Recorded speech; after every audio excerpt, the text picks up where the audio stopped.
Vou trazer aqui um grande amigo, uma grata surpresa a gente estar aqui trazendo ele, o Edson Gomes. Ele que, além de ser aí uma pessoa que eu admiro muito, é profissional de enfermagem, também tem uma vasta, na verdade, ele sabe como ninguém aí contar a história da nossa profissão, a história da enfermagem, os trabalhos também, e como a gente tem que enfrentar esse momento, esses tempos de pandemia, principalmente aqui. Então, a gente vai trazer ele para conversar um pouquinho, falar um pouquinho sobre essas questões, e, claro, sobre também a questão que envolve aqui os cuidadores também, né? Então, vamos lá, vamos chamar ele aqui, deixa eu ligar o microfone aqui dele. Deixa eu só tirar essa tela aqui. Seja bem-vindo, meu amigo.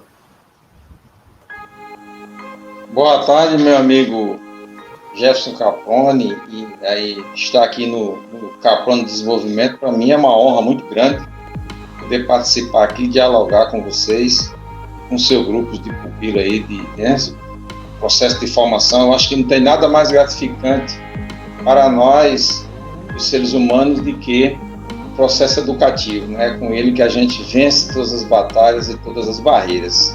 Estava vendo agora, acompanhando a sua live aí no YouTube, né, o Instituto aí, o Jefferson Caproni e o Caproni Desenvolvimento, e estava vendo você falando das questões das referências, né? Eu acho que é muito importante isso, até porque nós estamos lidando, você me trouxe a informação de que esse público específico aqui é um público mais voltado para o cuidador do idoso. Não tem nada mais importante para o cuidador do idoso de que ele ter referência no idoso que ele teve com ele ao longo da sua vida, no idoso que está na vizinhança, no idoso que está da frente à sua casa, no idoso que faz parte da família, porque esse vai ser uma referência para o cuidado que ele vai prestar. Ele vai complementar esse cuidado com o conhecimento que ele adquire aqui no Caproni Desenvolvimento, ele vai complementar esse cuidado com o conhecimento que ele adquire com os livros, com as apostilas e com as aulas que ele acompanha. Mas a base dessa estrutura do cuidado, ele adquiriu durante a sua experiência com os idosos que ele tinha. E eu estou dizendo isso pelo seguinte: se você não gosta de idoso, desiste do curso. Desiste do curso. Essa semana nós fizemos uma live específica, depois eu posso até botar o link aí, sobre a saúde do idoso na atenção básica, né? Departamento de atenção primária à saúde aqui da BEM Paraíba, do qual eu faço parte. A gente fez uma live específica para cuidar sobre a atenção do cuidado na pandemia. E a gente falou de coisas muito importantes em respeito do idoso, né? Inclusive de depoimento de pessoas que participaram da nossa live, de idosos que cuidam de idosos. Veja que tamanha dificuldade. Uma pessoa de 75 que cuida de uma de 95. Uma pessoa de 60, 70, 65 que cuida de uma de 85, 90. Então, acho que o ponto primordial é esse. As minhas referências. Quando o Caproni fazia a pergunta, quem é o seu espelho? Em quem você se espelha? O grande espelho de vida meu é o meu pai. É um dos grandes espelhos de vida. Não porque ele fosse um homem letrado, porque ele fosse um homem importante na sociedade, porque ele fosse um político. Não, ele era uma pessoa simples do povo, mas ele tinha lições de vida que passava para a gente de forma objetiva e nos ensinou, né, dentro das suas limitações, é claro, a respeitar o outro, a respeitar o próximo, né, a respeitar as pessoas. Eu me lembro que você está falando de ética, Caproni. Se você quiser interromper, pode ficar à vontade, viu? Você falando de ética, eu me lembro de um livro que eu vi, né? Um livro, inclusive eu escrevi depois alguma coisa sobre isso, que é sobre a detração, né? A detração é um livro que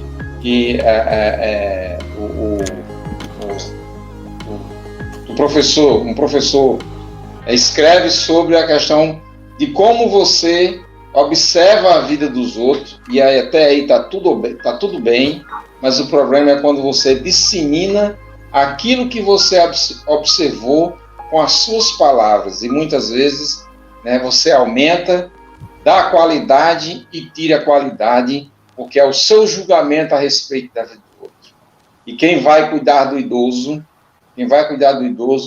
dentro do seu princípio ético, uma das coisas que tem que ter extremamente cuidado é a detração.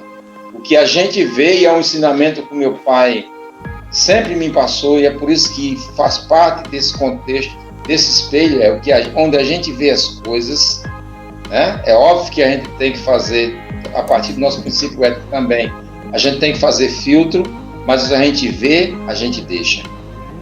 A gente não sai falando daquilo que não diz respeito ao social, que não diz respeito a nós, daquilo que não é crime, daquilo que não é, né? Então a gente tem que ter muito esse cuidado, viu? E mais uma vez, Jefferson, eu agradeço muito a participação, estar aqui com você, para mim é uma honra muito grande. Eu agradeço, aqui é uma grata surpresa. Eu sei que nesse momento, não só da pandemia em si, né, que sempre foi corrido sua vida, porque é o que eu falo, né? Trabalhar, a oportunidade que os nossos alunos estão tendo aqui de conversar contigo é a aula de cidadania. Então, para quem não conhece aqui, o Edson Gomes, ele traz de uma forma tão singela e facilita a compreensão, por exemplo, dessa matéria que eu estou dando hoje, sobre ética. E a importância, Edson, de falar sobre ética para essa categoria, que infelizmente no Congresso Nacional ainda não tem a regulamentação da profissão, ela é uma ocupação. Nós, da enfermagem, estamos saindo na frente, porque a gente tem o código de ética. Muito bem estruturado, e que nós tivemos a oportunidade, né, Jeff, de ajudar a construir esse código de ética, né, em 2014, exatamente. 2015. Nós participamos de diversos momentos de construção deste código de ética. E aí fala para mim um pouquinho, com a sua experiência, sobre até mesmo a construção do código, porque o cuidador, ele responde, civil e criminalmente falando, por qualquer uma dessas questões, mas aqui a gente está colocando para eles que isso não é só o responder, é ele ter direito, né, de ter realmente essa conduta para empoderamento profissional, para que ele saia na frente até mesmo como um diferencial no mercado de trabalho, né? Então, falar um pouquinho do conceito aí, você aproveitar e abusar da oportunidade aqui. Pois é, eu poderia trazer aqui um cara chamado Schopenhauer, né, um Arthur Schopenhauer, que é um dos pensadores interessantes. Ele traz um termo interessante, ele tem uma frase que nos reporta muito a ética, que é: o que temos dentro de nós é o essencial para a felicidade humana. Olha que profundo isso, né? Às vezes, olhando para isso, a gente pensa que não existe nada de ética, talvez, nessa frase de Schopenhauer, né? E ele está dizendo o seguinte: aquilo que eu cultivo dentro de mim e que sou capaz de espalhar isso como algo bom, isso eu estou fazendo um bem enorme para a humanidade. Agora, se eu espalho algo do ruim, eu estou fazendo maldade para a humanidade, logo eu não estou sendo ético nem comigo mesmo, nem com a humanidade que está em minha volta, nem com as pessoas que estão em minha volta.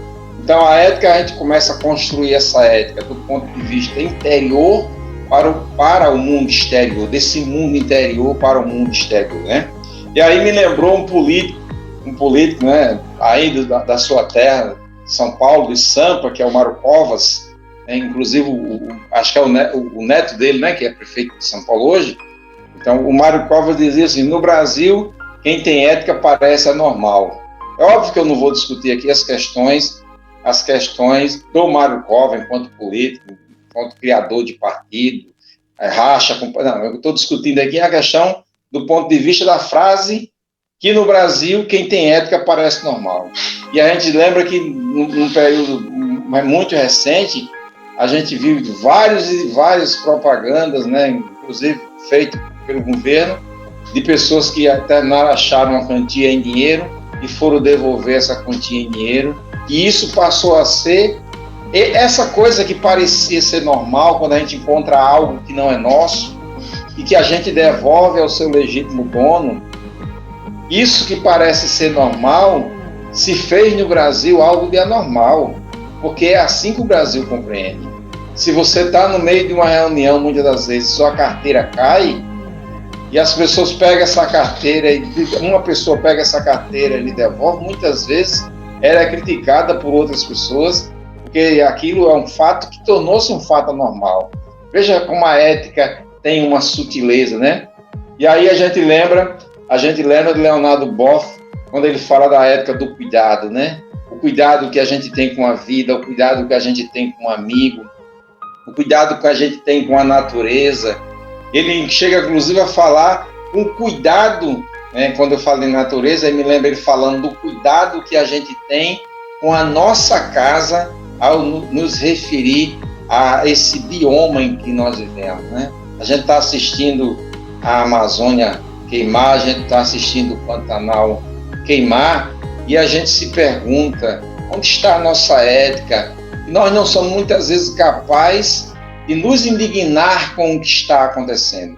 E eu acho que o cuidador é muito isso. O cuidador que chega numa casa, por exemplo, e encontra um idoso sendo maltratado, aí eu acho que a ética dele fala mais alto. Ele começa a viver aquilo que se chama de dilema moral, né? Esse dilema moral que nos permite, e agora, eu denuncio esses maus tratos ou eu vou aceitar esses maus tratos? E é importante que, neste momento, esse ser humano, né, que tem dentro de nós o essencial para a felicidade, se sobressaia e faça um bem enorme à humanidade, porque é a partir desse momento que ele vai fazer a denúncia, e aquela denúncia, tenho absoluta certeza, que não vai atingir de forma, não vai impactar tão somente aquele que estava sofrendo a agressão, mas um conjunto de outros seres humanos que também sofrem agressão, que são discriminados, né, que são colocados em cativeiro, né, que são privados de necessidades básicas, muitas vezes de um banho, de um prato de comida, né, de um afago, de uma palavra, né, porque muita gente pensa que o idoso não quer mais conversar.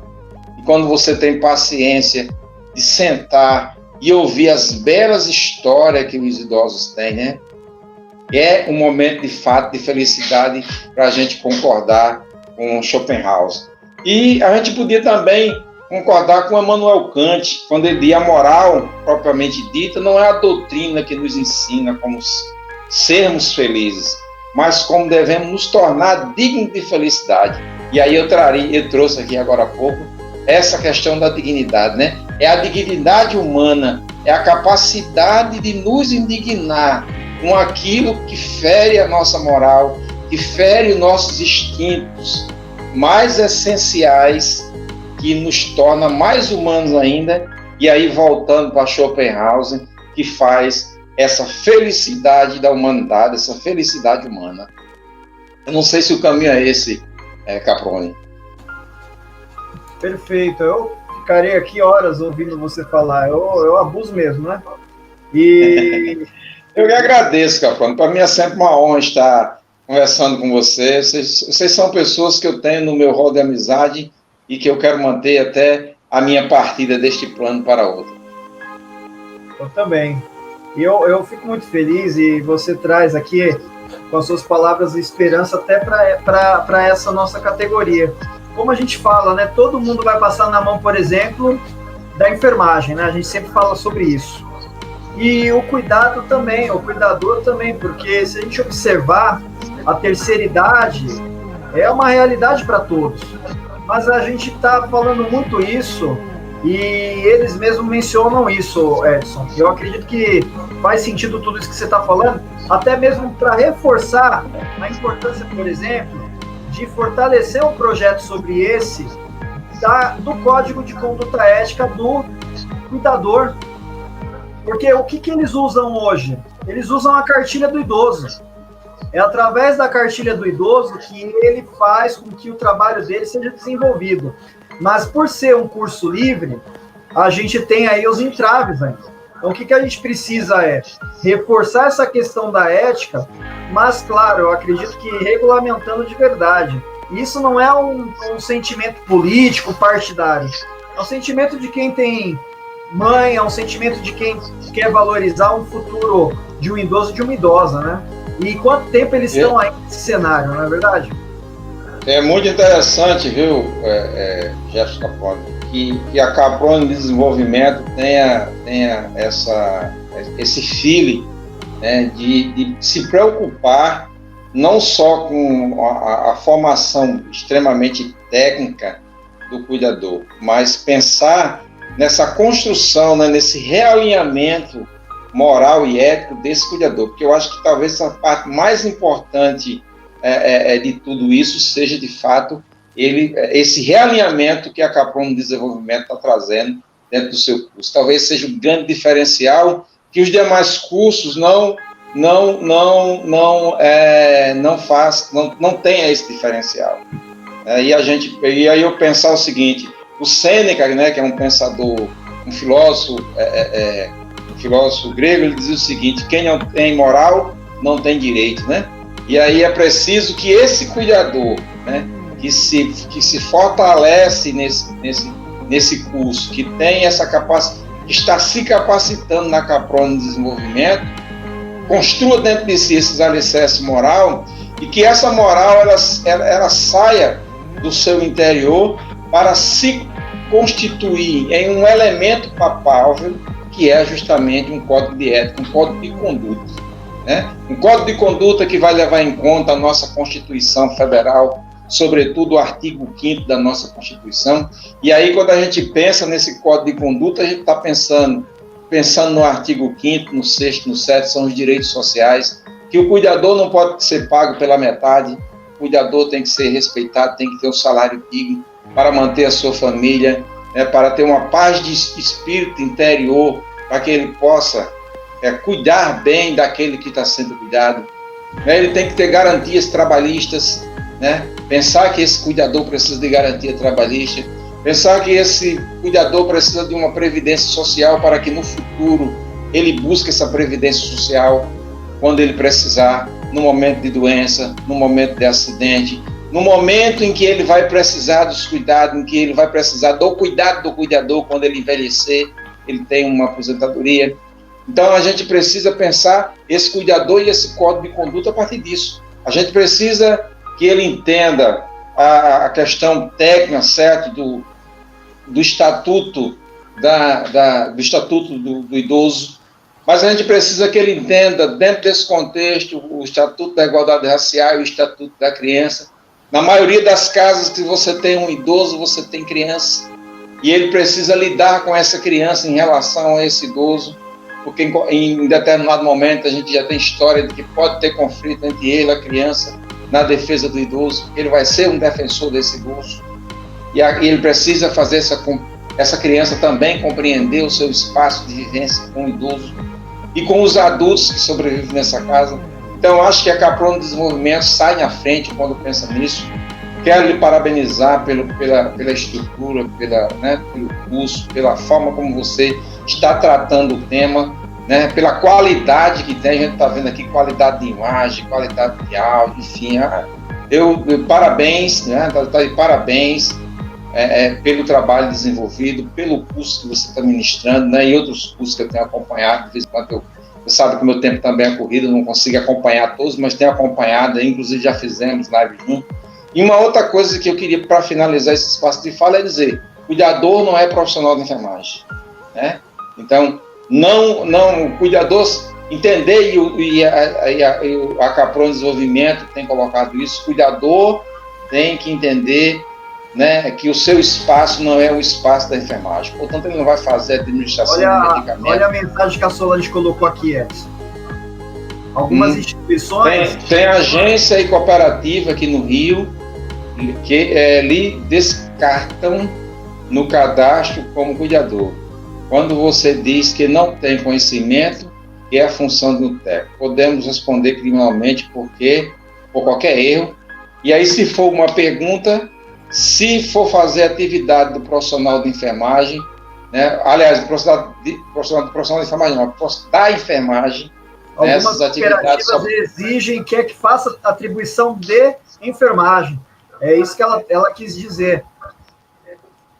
Pois é, então assim, é preciso que a gente... Agora tem algumas coisas hoje que a gente precisa discutir também. Por exemplo, se na farmácia se vende aparelho para se fazer o HGT, se vende aparelho de medir pressão, inclusive eletrônico, né, que você bota no braço, liga e ele vai dar o resultado da pressão.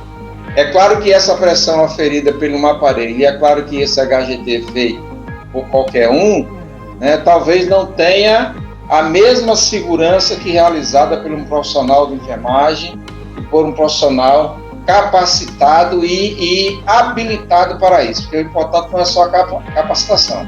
Eu posso, e como se fazia isso nos anos antes de 1986, quando saiu a lei de exercício profissional, você pegava uma parcela de profissionais, colocava dentro de um hospital, ensinava ele a fazer aplicação de injeção na laranja e depois o resto da vida ele ia aprender nas pessoas que iam para o hospital. Então a gente tinha naquela época uma quantidade enorme de erro. Não é só dizer você aprendeu a fazer, mas ele está habilitado a fazer e autorizado pela legislação, no caso da enfermagem, a Lei 7498 e o decreto 94.406. Então é bom que o cuidador, e eu tenho certeza que você está fazendo isso pela sua experiência, pelo seu know-how, e pela sua formação e pela qualidade do Capron de Desenvolvimento, dos Caprons de Desenvolvimento, eu tenho absoluta certeza que está sendo feito. E isso tem o meu aval, de que há um divisor de água, há um divisor que separa a atividade do técnico e auxiliar de enfermagem do enfermeiro e a atividade do cuidador. Tanto é que mesmo o técnico e auxiliar de enfermagem não pode sair aí nos home cares da vida realizando atividades sem a coordenação e supervisão do enfermeiro. Se assim fizer, vai responder, inclusive pelo Código de Ética, que nós temos um Código de Ética que prevê que as atividades dos profissionais de nível médio só poderão ser desenvolvidas sob a supervisão e orientação do profissional de nível superior. É assim que está na lei, é assim que tem que ser, até que se mude isso um dia, se é que vai mudar, e eu acredito que não. Né? Então, esse cuidador, ele tem que ter em mente isso, né? E é por isso que a gente, né, e você no Capron Desenvolvimento, está fazendo um curso para justamente mostrar qual é o divisor de água, né? O que é que se pode fazer, o que se pode fazer. A medicação oral, aquela que você dá lá no copo, pode, né? Por quê? Porque isso está... É isso que você toma de pirona em casa, quando está com dor de cabeça, você toma. Então, isso aqui não tem uma atividade que precisa. Mas se é um medicamento que é feito de 6 em 6 horas, se é um medicamento que é intravenoso, um soro que tem que tomar, essa atividade tem que ser feita por uma equipe de enfermagem, onde tem um enfermeiro como supervisor das atividades e coordenador das atividades, que orienta essas atividades, e o técnico de enfermagem que administra essa medicação intravenosa e que faz os outros procedimentos previstos na legislação, na Lei 7498. Então, é assim que a gente tem que pensar esse cuidador. A atividade do cuidador é, de fato, de cuidador. É de auxiliar esse idoso, né? Auxiliar esse idoso nas mais diversas atividades. Numa atividade de alimentação, numa atividade de deambular, de caminhar, numa atividade, né, de um banho de sol, numa atividade de acompanhamento, de ficar ali, de ouvir suas histórias, né, de assistir, de ajudar num programa de televisão, de fazer uma mudança na cama, né, porque até a mudança de decúbito é uma atividade de profissional de enfermagem que tem que ter hora determinada, tem que ter, né, o tempo determinado que ele vai ficar. Então, isso aí já é uma atividade mais técnica, né? Então, a gente precisa compreender isso. E as cooperativas precisam compreender isso. Precisa compreender, precisa a fiscalização dos conselhos, né? Os conselhos têm o grande fiscal da atividade profissional da profissão de enfermagem, os conselhos de enfermagem, então precisa entender. E aí também o Ministério Público do Trabalho, né, ao ficar sabendo que o profissional está sendo demitido pela atividade que ele não pode realizar, porque não pode realizar uma atividade, está sendo obrigado a realizar, também tomar suas providências do ponto de vista da legislação trabalhista. É assim que nós pensamos, né? E, mais uma vez, parabenizo o Capron de Desenvolvimento por esta importante, né, por essas importantes colocações e por essas preocupações. Eu agradeço. É importante, meu amigo, a gente sempre reforçar, porque depois que a gente começou a desenvolver esse trabalho, a gente começou a ajustar isso na cabeça dos cuidadores, que alguns abraçam muita coisa, porque desconhece muita coisa. E não desconhece muita coisa do cuidar, desconhece muita coisa da lei, porque a gente sabe que tem muita instituição que explora, né, cuidador, principalmente ainda colocando ele para ser doméstico. Ele lava, passa, cozinha, e aí a gente está falando aqui de prevenção. A gente não está falando do termo doença, né? Porque saúde não é só a saúde hospitalar ou a saúde institucional, é aquilo que a gente se preocupa de prever. Então, eu não gostaria de ver um idoso caindo, eu não gostaria de ver um idoso em casa sozinho. Aí você tem o Estatuto do Idoso que menciona, e fala ali que é direito, na verdade, e dever da família, né? E aí eu falo muito do cuidador familiar. Então, na verdade, aqui quando a gente menciona o cuidador, eu reforço muito a questão do familiar, porque esse cuidador, ele acaba substituindo o seu familiar, porque a gente sabe que a família hoje, nesse contexto aí, ocupada, trabalho e tudo mais, o cuidador, que hoje se tornou até profissão, ocupação, ele acaba fazendo meio que essa substituição. Mas a importância realmente dele estar ali na sociedade não é se preocupando como saúde hospitalar, e sim na prevenção. Agora, o que tem que ficar claro para essas instituições, porque você já esteve aí à frente dessa luta, né? E faz falta, claro, porque dentro do conselho de classe, quantos são os profissionais de enfermagem que acabam recebendo o processo ético porque foram contratados como cuidador e aí depois processam ele porque ele fez função de enfermagem, só que ele estava contratado como cuidador também. É uma outra questão aí embaraçosa, né? Porque ele fala, eu sou competente, mas ele não pode realizar a função se não está no contrato. Então a gente fala muito sobre contrato de trabalho também. A gente está finalizando, a gente está fazendo um workshop e já está no 13º. São 14 episódios. Semana que vem é o último e encerra esse módulo, esse encontro, para a gente ajustar essas questões que envolvem a família, envolvem o cuidador. Então, para conclusão aqui, até porque eu sei que você está correndo aí com tudo isso, já adianto desde já e agradeço a sua presença, mas eu acredito que é mais uma aula de cidadania mesmo, para a gente aproximar essas questões que envolvem o cuidador também, né? Quanto à questão do contrato de trabalho, eu acho que é interessante, assim, se você é profissional de enfermagem e vai mudar o teu nicho de mercado, vai mudar de profissão, eu quero ser cuidador. Então você vai lá no conselho, hoje é possível isso, você vai lá no conselho, cancela a tua inscrição, ou suspende a tua inscrição de profissional de enfermagem e vai trabalhar como cuidador, se acha que o mercado de cuidador está melhor. E ao retornar para o mercado de trabalho de novo, você vai lá e refaz essa inscrição, porque isso evita que você responda a um processo ético por exercício irregular da atividade profissional. Então, em relação ao contrato de trabalho, que a gente diria isso, se eu vou fazer um contrato de trabalho de cuidador, estou fazendo um contrato de trabalho de cuidador, e eu sou profissional de enfermagem, e eu não quero, eu vou ficar um tempo sem trabalhar como profissional de enfermagem. Eu vou lá no conselho, faço a suspensão desse meu contrato, dessa minha inscrição lá no conselho, portanto, vou fazer atividade de profissional cuidador de idosos, né?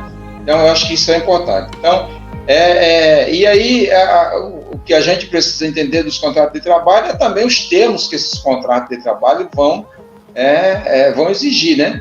Porque a gente pensa, olha, eu sou contratado para ser cuidador do idoso, mas chega lá, eu vou cozinhar para a casa inteira, eu vou ser o cozinheiro da casa, porque eu fui contratado para ser cuidador do idoso, né? Acho que também a gente precisa ter um limite, e para isso eu queria finalizar aqui dizendo o seguinte: o cuidador do idoso, o profissional em regra geral, ele tem que alavancar seus valores, né? E eu acho muito, muito importante que, a partir do ponto de vista da ética, que é uma ciência da valoração, da moral, da valoração humana, eu acho que esses valores que o cuidador de idoso tem, um dos valores, entre alguns que eu vou colocar aqui, primeiro, é coragem. Tem que ter coragem, né, para enfrentar a lida, porque não é uma lida fácil. Não é uma atividade fácil. Você não vai para uma casa, sentar numa cadeira e ficar olhando para o idoso de longe. Você vai lidar com o idoso às 12 horas que você estiver de plantão, às 24 horas que você estiver de plantão, dependendo da forma que você fez o seu contrato de trabalho. Então você tem que ter coragem, tem que estar disposto, tem que se desprender da sua vida, né? Muitas vezes deixar o WhatsApp de lado, deixar as redes sociais de lado, né? Largar a tua vivência normal para ir lidar com o idoso. A segunda coisa que você tem enquanto valor é piedade. Não é porque você vai ter pena do idoso, mas é porque ele é alguém que precisa de cuidados especiais. Então você tem que ser piedoso, não ser rústico, né? Muitas vezes não está gritando, não está fazendo barulho, está fazendo movimento exagerado, às vezes para mudar, porque o idoso está dolorido. Ele é uma pessoa que a vida já o deixou dolorido. Não é fácil viver 90 anos, não é fácil viver 100 anos, né? Os ossos doem, a carne dói, a pele começa a se desprender. Muito idoso, a gente vê aqueles hematomas, né, subcutâneos, né, as equimoses, que a gente chama de equimose, né, que você pega, às vezes, se você pegar firme no braço do idoso, aquela equimose larga a pele. Se ele bater num lugar, mesmo que seja devagar, até na própria cadeira de rodas, ele pode largar a pele, né? Na hora de fazer a retirada do curativo, né? Puxar de todo jeito, molhar, entendeu? Tem todo um cuidado específico, né? Que isso faz parte do nosso conjunto de atributos da piedade. Uma outra situação e um outro valor que eu queria trazer aqui é a humildade. Não há cuidador de idoso que não seja humilde. Se você não for humilde, não vá ser cuidador de idoso.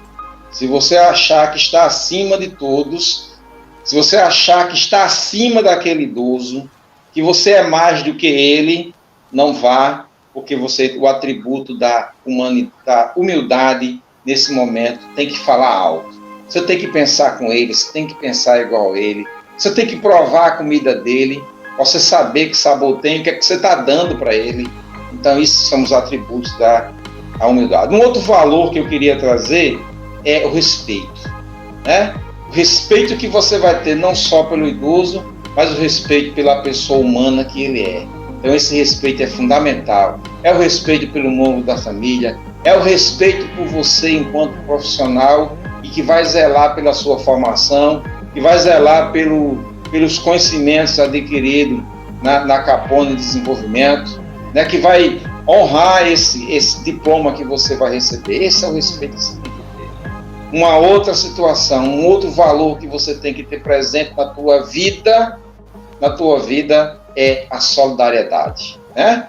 A solidariedade completa um rol de outros valores, né, que nós temos já colocados aqui, mas ela faz parte desse atributo também. Você tem que ser solidário, você não pode ser egoísta, não pode dizer, terminei meu plantão, é 19 horas, eu estou indo embora agora e que pode o mundo se acabar. Não, se terminou seu plantão, a gente sabe que é 19 horas, mas às vezes a circunstância pede de você algo mais. Pede que você seja solidário com o idoso, com a família, com a pessoa na rua, com uma outra pessoa da residência. Isso é a solidariedade. E para finalizar, e esse eu fiz questão de deixar por último, é a honestidade. Eu acho que dentro da honestidade traz todos esses atributos, e todos esses valores que eu coloquei aqui, né? É de você ver o livro na estante, eu estou dizendo livro porque atrás do Capone tem livro aqui, atrás de mim também tem livro, é de você ver o livro na estante e deixá-lo lá. Não importa se o livro é raro, não importa se o brinco é de ouro, não importa se o relógio é um relógio raro, né? Não importa se você pegou o cartão do idoso para fazer uma retirada, faça o quão somente ele mandou. Se ele te mandou e pediu para você ir na padaria fazer uma compra, então somente aquilo que era necessário e que ele mandou. Ah, mas ele não vai saber, mas você sabe. E a honestidade diz respeito a isso. Não importa o que as outras pessoas vão saber. Importa é o que você sabe sobre você. Então é com isso, Caproni, que eu, mais uma vez, agradeço a Caproni Desenvolvimento pela oportunidade. Já fica aqui o convite, muitos escreveram, a gente vai fazer aqui um webinário sobre as questões que envolvem agora dia 3 de outubro, eu acredito que vai ser dia 3, vai ser muito, para mim é uma honra tê-lo conosco, até mesmo para desenvolver esse webinário, esse encontro. A gente vai mandar para você o convite oficializando, se Deus quiser, se você conseguir na tua agenda, para trazer um pouquinho aí. Eu sei que quem sabe faz ao vivo, você fez aqui ao vivo, mas eu tenho certeza que você se preparando, você vai trazer em slide, vai querer falar. A gente uma vez ficou aqui numa verdadeira aula que durou acho que mais de 1 hora, muita informação. Então, já fica aqui o convite para você estar conosco nesse webinário. O Milton vai conversar contigo. E o Caproni Desenvolvimento, na verdade, hoje se transformou por conta desse novo normal, uma sala invertida. Nós temos um site específico onde a gente está fazendo um trabalho bem bacana. Inclusive, te convido para ser parceiro também do Caproni Desenvolvimento. Eu fico à disposição, viu? Eu fico à disposição. Para mim é uma honra muito grande estar com o Caproni, o Jefferson Caproni, estar na Caproni Desenvolvimento, estar com o Milton, que é um parceiraço nosso, né? Tem contribuído muito aí sobre as questões da enfermagem, no movimento brasileiro, né, ativista da enfermagem, né, criando grupos aí, criando artes, né, fazendo lives, construindo. O Milton tem sido um parceiraço. Tive pessoalmente uma vez com o Milton em São Paulo, foi um momento extremamente gratificante da minha vida. Tive vários momentos com você também. Agradeço aí, estamos juntos e com certeza eu quero contribuir com a Caproni Desenvolvimento e muito obrigado, viu? Nós que agradecemos aqui os nossos alunos, todos mandando mensagem aqui, ovacionando o nosso querido professor Edson. Deus te abençoe. Muito obrigado. É um presente para nós aqui encerrar praticamente a nossa aula com você aqui falando aí e prestigiando também esse momento. Muito obrigado. Roberta, Edna, Luciene, Heloísa, tanta gente. Não para de chegar as mensagens aqui, ó, de agradecimento. Bastante. Muito obrigado a todos. Bom curso. Eu acho que vocês estão no melhor espaço, que é a Caproni Desenvolvimento, criado especialmente para atender às suas necessidades e melhor lhe qualificar para o mercado de trabalho.